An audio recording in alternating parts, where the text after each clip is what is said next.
నల్గొండ జిల్లా కొండమల్లేపల్లి ప్రిన్సిపల్ రూపారెడ్డి హత్య కేసులో దారుణ నిజాలు వెలుగు చూశాయి. మొదటి నుంచి కూడా ఈ హత్య కేసుకు సంబంధించి విభిన్న కోణాల్లో దర్యాప్తు చేసినటువంటి పోలీసులకు ఎటువంటి ఆధారం లభించకపోవడంతో గత వారం రోజులుగా ఈ కేసు అంతా కూడా మిస్టరీగా మారింది. తర్వాత రూపారెడ్డి భర్త యొక్క ప్రవర్తనపై కూడా పోలీసులు అనుమానం వ్యక్తం చేస్తూ రూపారెడ్డి భర్త రాజేందర్ రెడ్డిని కూడా పోలీసులు అదుపులో తీసుకుని విచారించడం మొదలుపెట్టారు. అయితే వీటన్నిటికంటే కూడా రూపారెడ్డి ఇంటి వద్ద ఉన్నటువంటి సీసీటీవీ ఫుటేజ్లో నమోదైనటువంటి ఒక సన్నివేశం, ఆ సీసీటీవీ రికార్డుకు సంబంధించి ఒక వ్యక్తి రెడ్ షర్ట్ వేసుకుని కొంచెం దూరంగా అటు ఇటు నడుస్తున్నట్టుగా కనబడినటువంటి సన్నివేశం ఆధారంగా పోలీసులు ఆ దిశలో దర్యాప్తు చేయటం మొదలుపెట్టారు. మరొక విషయం ఏంటంటే రూపారెడ్డి యొక్క సెల్ ఫోన్ కూడా మిస్ అవడంతో దాని సిడిఆర్ అలాగే టవర్ లొకేషన్స్ను కూడా ఆధారంగా చేసుకుని ఈ యొక్క కేసును ఛేదించే పనిలో దర్యాప్తు చేసినటువంటి పోలీసులకు విస్తుపోయేటువంటి ఆశ్చర్యగొలిపేటువంటి నిజాలు బయటపడ్డాయి. ముఖ్యంగా ఈ కేసులో ఉన్నటువంటిది ముగ్గురు మైనర్లు అని తెలిసి పోలీసులు సైతం ఆశ్చర్యపోయారు. ఎవరు వాళ్లకు రూపారెడ్డిని చంపవలసినంత అవసరం ఏమొచ్చింది? ముగ్గురు మైనర్లు దాడి చేసి ఇంత కిరాతకంగా ఒక ప్రిన్సిపల్ని చంపిన సంఘటన వెనుకున్నటువంటి విషయాలు ఏమిటి? ఇవన్నీ కూడా చూద్దాం. రూపారెడ్డి పనిచేస్తున్నటువంటి ప్రిన్సిపల్గా ఉన్నటువంటి స్కూల్లోనే ఈ ముగ్గురు మైనర్లు కూడా 10వ తరగతి చదువుతున్నట్టుగా తెలుస్తుంది. అయితే వీళ్ళకి గంజాయి తాగేటువంటి అలవాటు ఉంది. ఈ గంజాయికు బానిసైనటువంటి ఈ ముగ్గురు విద్యార్థులను కూడా రూపారెడ్డి పలుమార్లు మందలించడం జరిగింది. అయినప్పటికీ వాళ్ళ ప్రవర్తన మారకపోవటం, ఈ క్రమంలోనే వాళ్ళు గంజాయి సేవిస్తున్నట్టుగా రూపారెడ్డి సెల్ ఫోన్లో ఆమె వాళ్ళ యొక్క వీడియోలు ఫోటోలు కూడా తీసినట్టుగా ఆరోపణలు వస్తున్నాయి. ఈ సంఘటన జరిగిన తర్వాత ఎక్కడ ఇంట్లో వాళ్ళకి చెప్తుందో అన్న భయం వాళ్ళలో మొదలైందా, లేదంటే రూపారెడ్డి మీ తల్లిదండ్రులకి విషయం చెప్తానని భయపెట్టిందో, ఏం జరిగిందో తెలియదు. మొత్తానికి రూపారెడ్డిని అంతమొందించాలని అయితే మాత్రం ఆ ముగ్గురు మైనర్లు మాత్రం నిర్ణయించుకున్నారు. దీంట్లో భాగంగానే పక్కాగా రెక్కీ నిర్వహించినట్టుగా తెలుస్తుంది. అంటే రూపారెడ్డి స్కూల్ నుంచి బయలుదేరటం, వాస్తవానికి మంగళవారం సాయంత్రం రూపారెడ్డి ఇంటికి స్నేహితులు వస్తున్నారు, 5:30 గంటలకు వెళ్ళాలని చెప్పి సిబ్బందితో చెప్పినట్టుగా సమాచారం ఉంది. అయితే ఇంటికి వచ్చేటువంటి స్నేహితులు ఎవరు, దానిపై మాత్రం పూర్తిగా స్పష్టత లేదు. ఆ వచ్చే స్నేహితులు ఎవరన్నది కూడా రాజేందర్ రెడ్డి కూడా తెలిసినట్టుగా లేదు.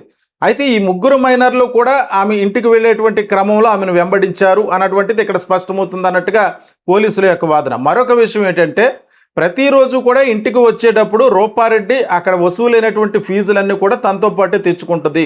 ఈ విషయం కూడా వాళ్ళు అది క్యారీ చేయటం కూడా వాళ్ళు గమనించారు. ఏ విధంగా ఆ సెల్ ఫోను ఆ డబ్బులు కూడా దొంగిలించాలన్నటువంటి నెపంతోటే సీసీటీవీ ఫుటేజ్కు దొరకకుండా గోడ దూకి చాలా జాగ్రత్తగా చాకచక్యంగా ఇంట్లోకి ప్రవేశించి ఆమెను అంతమొందించారన్నట్టుగా వస్తున్నటువంటి ఆరోపణల నేపథ్యంలో ఆ రోజు 5:15 నిమిషాలకి రూపారెడ్డి స్కూల్ నుంచి ఇంటికి వచ్చింది. స్కూటీ పార్క్ చేసి సీసీటీవీ ఫుటేజ్లో రికార్డ్ అయినట్టుగానే ఆమె 2 నిమిషాల్లోనే చకచక ఇంట్లోకి వెళ్ళిపోయింది. ఈ క్రమంలో ఆమె ఇంట్లోకి వెళ్ళిన 9 నిమిషాల్లోనే ఈ హత్య జరిగిందన్నట్టుగా వస్తున్నటువంటి పోలీసుల యొక్క వాదన నేపథ్యంలో గోడ దూకి వచ్చినటువంటి ఈ ఆగంతుకులు ముగ్గురు కూడా చేతులకి హ్యాండ్ గ్లౌస్ ధరించుకుని ఆమెపై దాడి చేసేటువంటి ప్రయత్నం చేశారు. ఇంతలో అతను 10th క్లాస్ విద్యార్థి కావడంతో ప్రతిఘటించడానికి రూపారెడ్డి గట్టిగానే ప్రయత్నం చేసింది. ఈ క్రమంలో తలపై కొట్టి ఆమెను చంపేయాలన్న ఉద్దేశంతో 27 సార్లు కత్తితో పొడిచి చంపారు. అక్కడి నుంచి ఆమె యొక్క సెల్ ఫోన్ను, ఆ నగదును, అంటే ₹1,00,000 ఇంచుమించు 2 లక్షల వరకు ఉన్నటువంటి నగదును కూడా బయటికి తీసుకువెళ్ళిపోయారు.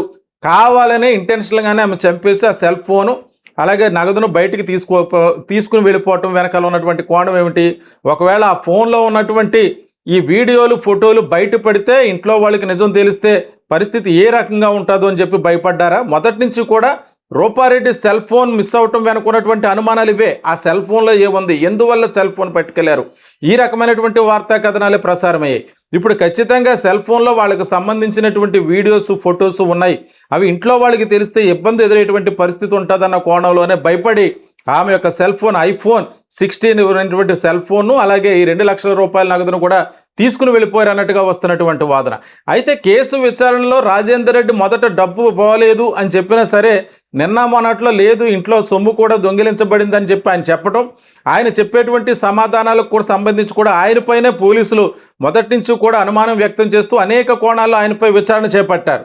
అంటే ఈ గత నెల రోజులకి సంబంధించి రాజేందర్ రెడ్డి జరిపినటువంటి ఆర్థిక లావాదేవీలు, అలాగే ఆయన ఎక్కడికి వెళ్ళారు, సెల్ ఫోన్లో ఎక్కడెక్కడ మాట్లాడారు, ఈ కోణాల్లో కూడా పూర్తిగా పోలీసులు విచారణ చేశారు. అంటే కొండమల్లేపల్లి నుంచి ఆదివారం, శనివారం, సోమవారం ఈ 3 రోజులు బోనాల పండుగ నేపథ్యంలో ఎప్పుడు వెళ్ళినట్లుగానే భార్యాభర్తలు ఇద్దరు కలిసి హైదరాబాద్ సిటీ అవుట్‌కట్స్‌లో ఉంటున్నటువంటి తన కుమారుడి దగ్గరికి వెళ్ళటం, అక్కడ ఆ కుమారుడు ఇంజినీరింగ్ చదువుకోవటంతో రూపారెడ్డి దంపతులకు అక్కడ సిటీ అవుట్‌కట్స్‌లో ఒక ఇల్లుంది. ఆ ఇంట్లోనే ఉండి వాళ్ళ అబ్బాయి చదువుకుంటూ ఉన్నాడు.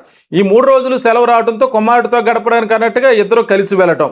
మంగళవారం రోజున రూపారెడ్డితో కాకుండా రాజేందర్ రెడ్డి నాకు పని ఉంది కాబట్టి నేను హైదరాబాద్‌లోనే ఉండిపోతానంటూ ఆయన చెప్తే, రూపారెడ్డి ఒక్కామె బయలుదేరి స్కూల్‌కి రావటం. ఆ స్కూల్‌కి వెళ్ళినటువంటి క్రమంలో వాళ్ళందరికీ కూడా ఇంటికి గెస్టులు వస్తున్నారని చెప్తే, ఆ గెస్టులు ఎవరన్నదైతే మాత్రం ఇప్పటి వరకు కూడా బయటపడలేదు. కానీ ఆ రోజు రాజేందర్ రెడ్డి ఎప్పుడు కూడా వాళ్ళిద్దరూ కలిసి వెళ్ళి కలిసే వస్తారు. కానీ ఆ రోజు మాత్రం రాజేందర్ రెడ్డి ఆమెతో పాటు రాకపోవడంతో కూడా ఆయనపై అనుమానాలు మరింత బలపడ్డాయి. ఈ క్రమంలో ఆయనే ఈ హత్య వెనుక ఉన్నారన్నట్టు కూడా వార్తా కథనాలు ప్రసారమైనటువంటి నేపథ్యంలో తాజాగా ఈ సీసీటీవీ ఫుటేజ్లో రెడ్ కలర్ షర్ట్ వేసుకున్నటువంటి వ్యక్తి, అలాగే ఈ స్కూలుకు సంబంధించినటువంటి ముగ్గురు మైనర్లు కూడా దీనిలో కీలక పాత్రధారులు అని తెలిసిన వెంటనే ఆశ్చర్యానికి గురైనటువంటి పోలీసులు దీనికి సంబంధించినటువంటి అనేక విస్తుపోయినటువంటి నిజాలను కూడా బయటపెట్టారు. ఆ హ్యాండ్ గ్లౌజెస్ వేసుకుని ఆమె చంపేటువంటి క్రమంలో, అంటే ఒక సుపారీ ఇచ్చినటువంటి గ్యాంగ్ చంపినట్టుగానే 27 సార్లు కత్తితో పొడిచారంటే ఎట్టి పరిస్థితుల్లోనూ కూడా ఆమె ప్రాణాలతో మిగలడానికి వీల్లేదు. ఒకవేళ ఆమె ప్రాణాలతో ఉంటే వీళ్ళకి సంబంధించినటువంటి రహస్యాలు బయటపడతాయని చెప్పి ఆలోచించారా? అంటే సీసీటీవీ ఫుటేజ్ కూడా దొరకకుండా ముగ్గురు మైనర్లు పకడ్బందీగా గోడ దూకి వచ్చి ఆమె ఇంట్లోకి ప్రవేశించినటువంటి 9 నిమిషాల్లోనే ఆమెను అంతమొందేసి అక్కడి నుంచి మళ్ళీ ఎవరికి అనుమానం రాకుండా వెళ్ళి చింత చెట్టు తండా వద్ద హ్యాండ్ గ్లోవ్స్ పారేయటం, అక్కడి నుంచి వాళ్ళు ఎస్కేప్ అయిపోవటం, ఇవన్నీ కూడా గత వారం రోజులుగా పోలీసులు ఈ కేసులో కీలకంగా దృష్టి పెట్టి ఎన్ని కోణాల్లో విచారించినా సరే, అంటే ఆ ఇంటికి సమీపంలో ఉన్నటువంటి ఖాళీ వెంచర్స్లో మద్యం తాగడానికి వచ్చేటువంటి యువకులు, అంటే పోస్ట్ మార్టం నివేదికలో ఒక అంశం ఉంది, ఇప్పుడు పోలీసులు చెప్తున్న కోణానికి వేరే తేడా ఉంది. అంటే పోస్ట్ మార్టం నివేదికలో ఉంది 25 సంవత్సరాల నుంచి 35 సంవత్సరాల వ్యక్తులే ఈ హత్య చేసి ఉంటారు అన్నట్టుగా పోస్ట్ మార్టం నివేదిక వచ్చింది. అయితే ముగ్గురు మైనర్లు హత్య చేశారన్నది దీంట్లో ఆశ్చర్యగొలిపేటువంటి విషయం. అంటే వీళ్ళు ఇప్పటి వరకు ఈ రకమైనటువంటి పనులు ఇంతకు ముందు ఏమైనా నేరాలు చేశారా, లేకపోతే ఇదే తొలిసారా?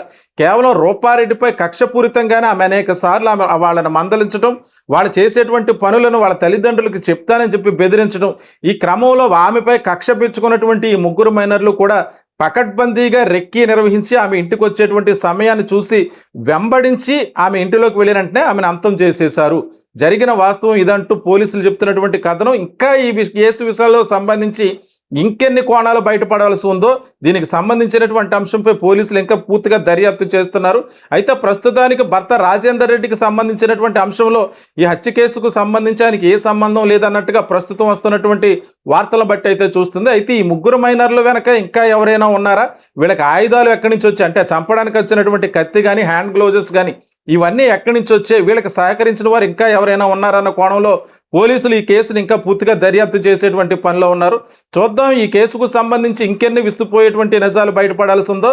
ప్రస్తుతానికి ఇప్పటి వరకు రూపారెడ్డి హత్య కేసుకు సంబంధించి మిస్టరీ వీడిందని చెప్పుకోవచ్చు. మరిన్ని వివరాలతో మళ్ళీ మీ ముందుకు వస్తాం.